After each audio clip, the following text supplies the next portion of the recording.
There is a lot that can be said for those who attempt to undertake massive projects, grand tasks. Those things that most of us casual people just sit around and dream about, but those who have the ability, or those who have the drive, those who have the passion, those who have the financial backing are able to accomplish. Even those who don't. Those who just simply have a passion and drive that is really just on another level compared to that of casual society. Such endeavors are undertaken day by day, and these are the types of stories that are seen and heard in the papers and on television, especially here in America. A place that, in the light of such a negative news front, in a place where such negativity tends to always seem to really dominate the news, those little small glimmers of positivity are able to ring out for a moment, even if they are heard or seen by only a handful of people, and truly remembered by even fewer. However, for one particular band, for Finland's Nightwish, a grand task, a grand accomplishment, a grand dream is about to be realized. IMAGINAERUM, the new album by this act, is set to be released, and in fact has been released in their native Finland, and will be set to be released to other corners of the globe starting in December, and will finally reach the States in early January. Now, this is also to coincide with a movie that is going to be released by the same name with a slightly altered spelling that will be released in 2012. This will be a film that is directly coincided with the album itself that we are already been blessed with. This is a project that's been in the workings for a number of years now, since 2009. And this has been roughly about 4 years in the making as far as an album is concerned for new Nightwish material. Ever since annexing in Annette with their last album, Dark Passion Play, the band themselves have undergone no changes whatsoever as far as personnel is concerned, but instead had embarked on a long, massive 2-year tour in support of their prior affair, and now focused on new material and an ambitious project.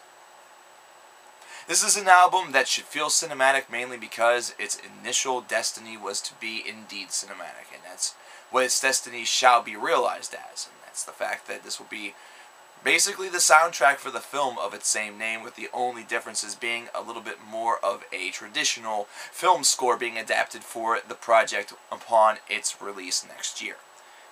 And this is in close collaboration with those members of the Nightwish universe that have already given them many, many aids in the fields of music video and other things in that regard.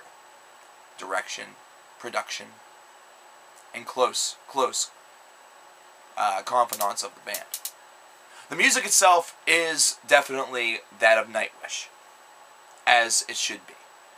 Just because the project is ambitious and is a little bit different, something that kind of focuses their directions elsewhere, does not mean that the core structure of the band and the core ideas embroidered within should be any different. And that is something that has not been altered all of that much with this album.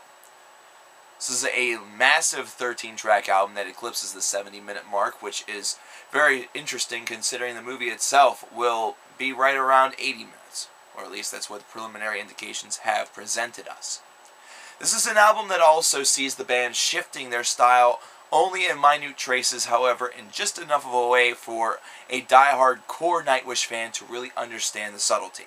This is one that really begins with a traditional introduction before lacing into the first single, Storytime, which I, of course, reviewed this track a couple of weeks ago upon its initial release in early November. And this was a magnificent representation of Nightwish's career and their body of work up until this point. Really, it's not until you get into the meat of the album, until you get into the middle part, that you really start to see where the style begins to shift in little gradual locations. Where you see in the very next track, track number 3, kind of a argument taking place between Mother Earth and the devil. Where you see in the track that follows that, something that's almost jazz-oriented or a little bit more electronically jazz-oriented. Something that you could really picture out of, say, the 1930s or something like that. And as you continue onward, You hear hints of the accessible Nightwish sound that we've heard on prior albums such as Oceanborn. You hear the glimmers of Dark Passion Play really start to ember out in more aggressive, more dark, more heavy locations. You also, in the massive finale, you hear Walt Whitman. You hear the recitation of a Walt Whitman poem over the 6-minute stretch of the 13-minute and 39-second long second to last track on this album. And of course the closer is exactly in its proper function, and that is of closing movie credits for both the album and eventually the film. Musically, this is ambitious. However, it's also represented and reflected upon us in a very glorious manner. One in which the majesty is not wasted. Not a single moment has been tarnished. Everything has been ironed out with a very fine-toothed comb. And whenever you're going to embark on an ambitious project such as this, something that you write and is your dream, something that has been concocted in your head for physical and musical representation, you want to do this. You want to ensure that all aspects are as you wish them to be, as you desire them to be, and also as they properly should be, considering this is something that you're going to be reflecting on the world in multiple formats, not to mention also attracting multiple senses. This is an album full of music that will inspire you, but at the same time encourage you to think, as you slowly begin to picture and also slowly begin to imagine each individual track as a separate memory from a longtime composer's life who suffers from dementia, who can only recall moments and elements of his youth in a fantastical world full of imagination, hence where the title of this album gets its name, where the providence of the album really begins to set sail and take its course. You begin to understand that even though these are reflections of a soul that will soon depart from this world and be transformed into the land of the dead, the land of the free, the place where his spirit will be the only thing that could potentially soar, you begin to understand exactly where his imagination took him. You see the only element that his mind is allowing him in its dilapidated state to really witness from his eyes, from his brain, and from his heart and soul.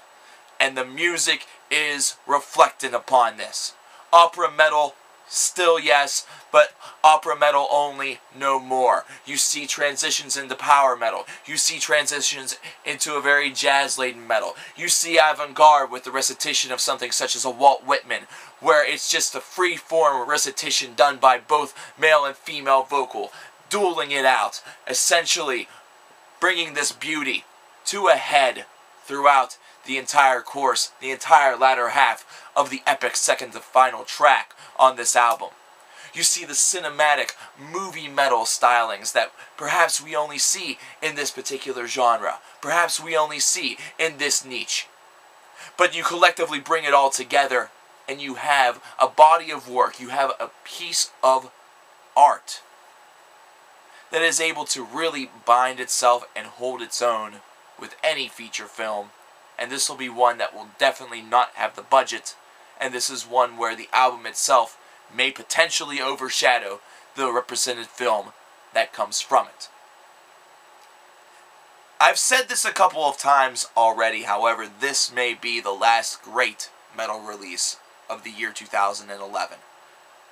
And the funny part is, and the really sad part is, I almost said fad part, is that if I were to be technical about this endeavor, I would almost have to claim this to be a 2012 album, considering the United States will not be able to listen to this affair aside from any sort of leak from one of our friends in Finland until the year 2012. However, this is one I'm going to be bold enough and brave enough to put in the 2011 list, and I dare say this is one that will certainly be encountering some very heavy territory, some very high territory. This is majestically done, flawlessly executed, and this band has only gotten better ever since Annette has taken over the female vocal duties. Not to say that she is the sole reason why this band has certainly improved. However, the focus is there, the direction is there. The mere presence of idea of such an ambitious task, of such a remarkably large endeavor, of a project that perhaps is straight out of Hollywood, being done in a land across the ocean blue. This is one of those feel-good stories that you barely see on the news. And if you do, it's something that encompasses only a brief 30-second spot, whereas the negative news of the day, of the week, of the year will easily eat up the other 59 minutes and 30 seconds of the news hour. This is a fantastic album, one that I highly recommend. One that I also say, yes, I understand that many of you will be tempted and will download this album from one of our Finnish friends. But I also implore you, especially you in the United States who have to wait a month and a half in order to get this savage masterpiece for yourself, reserve a copy of the album and pick up this album whenever it's released in January.